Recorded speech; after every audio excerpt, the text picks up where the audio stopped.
안녕하세요, 여러분. 일주일 잘 보냈나요?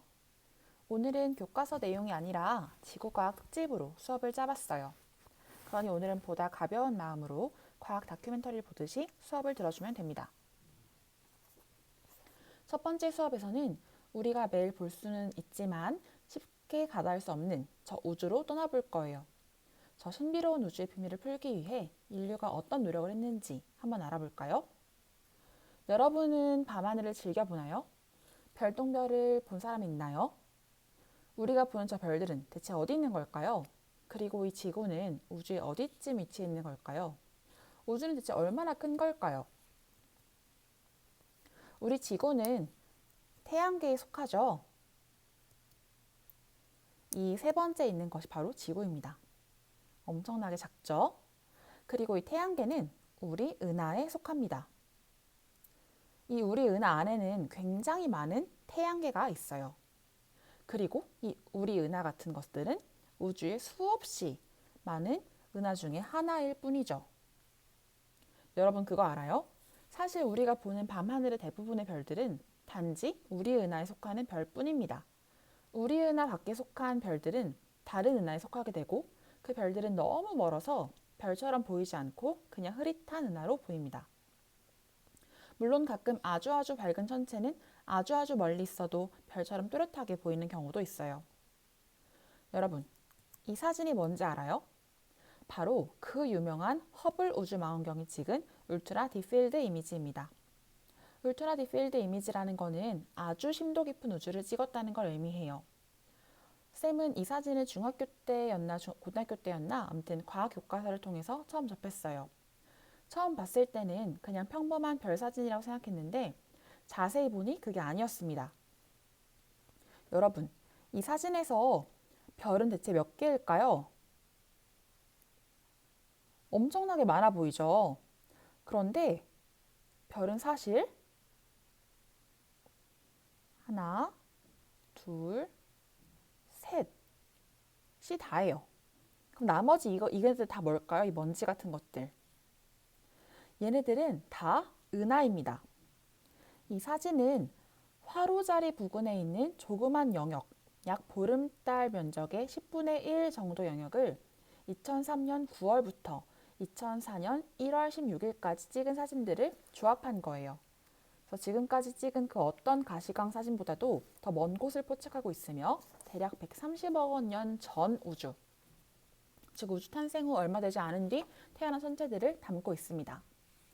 허블 우주망원경이 포착한 이 부분은 하늘 전체 면적 중에 약 1300만 분의 1에 불과해요. 즉 여기는 엄청나게 작은 영역인 거죠. 쌤은 처음에 이 사진을 보고서 진짜 엄청나게 충격을 받았어요. 그러니까 세상에 우주가 이렇게 넓다니, 이렇게 작은 부분에 이렇게나 많은 은하가 있다니.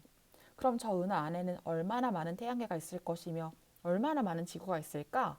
이런 생각들이 꼬리에 꼬리를 물고 이어졌습니다.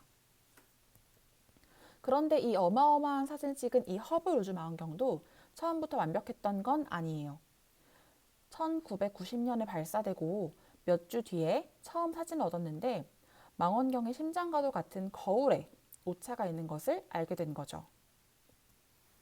이 사진의 점 광원은 사실 당초 설계 기준에 따르면 직격 0.1초, 여기서 초라는 거는 3600 분의 1도를 의미합니다. 즉 0.1초는 36,000분의 1도겠죠. 암튼 당초의 허블 우주 망원경의 설계 기준에 따르면 직격 0.1초짜리 원 안에 들어와야지만 실제로는 1초 이상의 반지름을 가진 채 퍼져 있었습니다. 물론 그 어떤 지상 망원경보다 더 뚜렷한 사진들이었지만 이 결함으로는 우주의 과거와 미래에 대해 연구하는 학문인 우주론을 위한 관측이 매우 어려웠어요. 우주론 연구를 위해서는 아주 멀리 있는 아주 희미한 천체들을 관측해야 하거든요. 그래서 엄청난 돈을 쏟아부은 이 허블 우주 망원경 프로젝트에 온갖 비난과 조롱이 가득했습니다. 그 당시 허블 우주 망원경의 거울을 만들었던 기술자와 나사와의 관계도 엄청나게 틀어졌었죠. 결국 3년 뒤에 1993년 첫 번째 정비 미션을 통해서 허블 우주 망원경의 주 거울의 결함을 수리했습니다.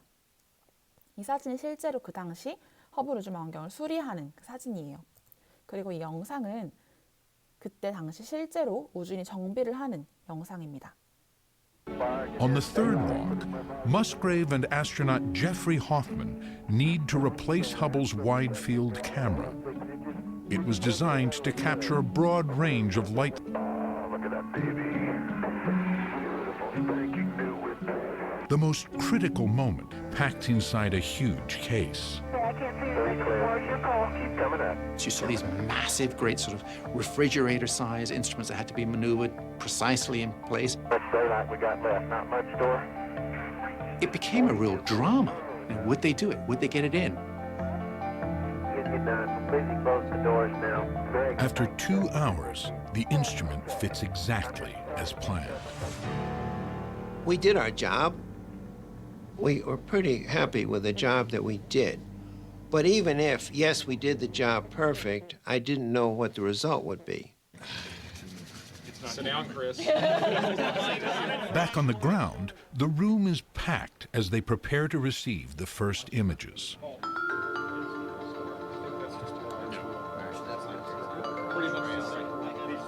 Appeared a little dot right in the center.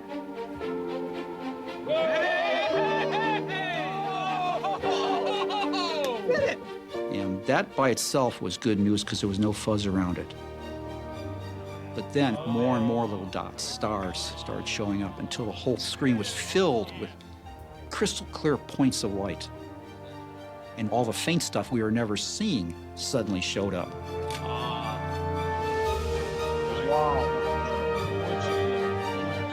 And 원래 50분이 넘는 영상을 편집한 거라 가지고 좀 뚝뚝 끊기죠. 아무튼 결국 나사는 첫 번째 정비 미션을 성공적으로 수행했고 결국 허블 우주망원경은 원래 계획했던 성능을 얻을 수 있게 되었습니다. 그래서 그 뒤로 현재까지도 아주 많은 연구에 이용되고 있어요. 허블 우주망원경은 과학적으로도 엄청난 성취를 이룬 것뿐만 아니라 우주과학의 대중성에도 큰 기여를 했습니다. 이 사진들은 허블 우주망원경이 찍은 천체들의 모습이에요. 엄청나게 멋있죠? 이 사진들이 대중에 발표되고 사람들은 이런 신비로운 사진들을 보고서 엄청나게 열광했어요. 그리고 더 많은 사람들이 우주과학에 관심을 갖게 되었죠.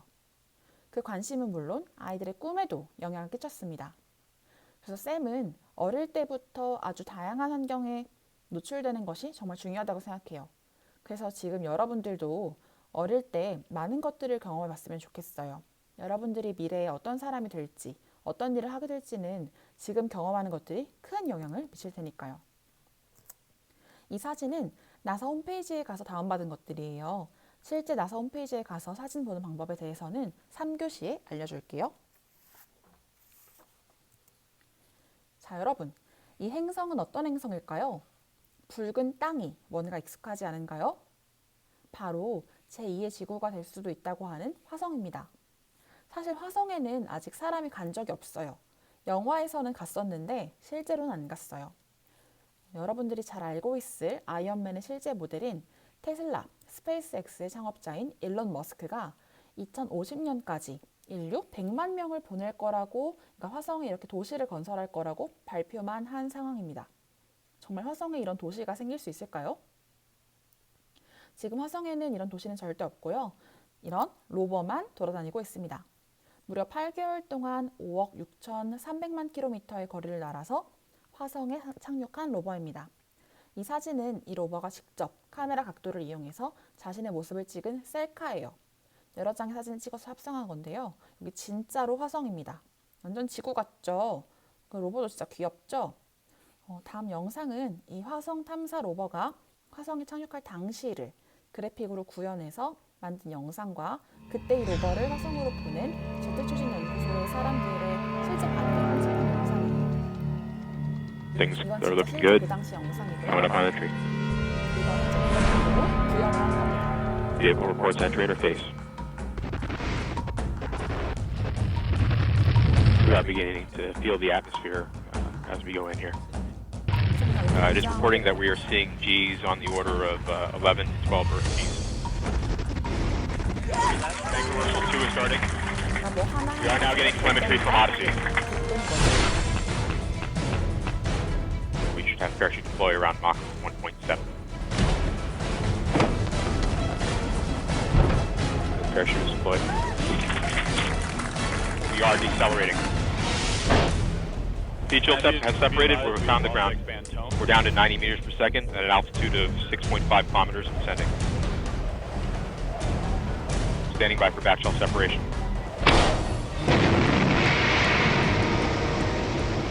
We are in powered flight.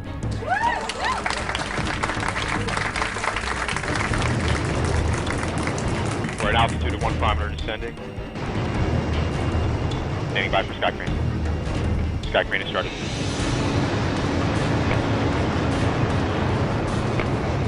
Signal to us, you remain strong.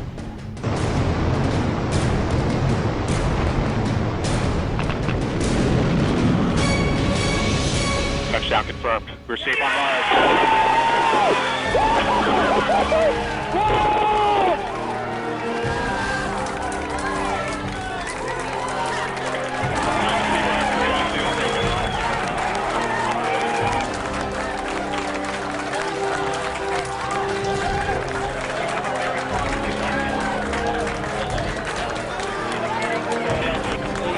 Got thumbnails.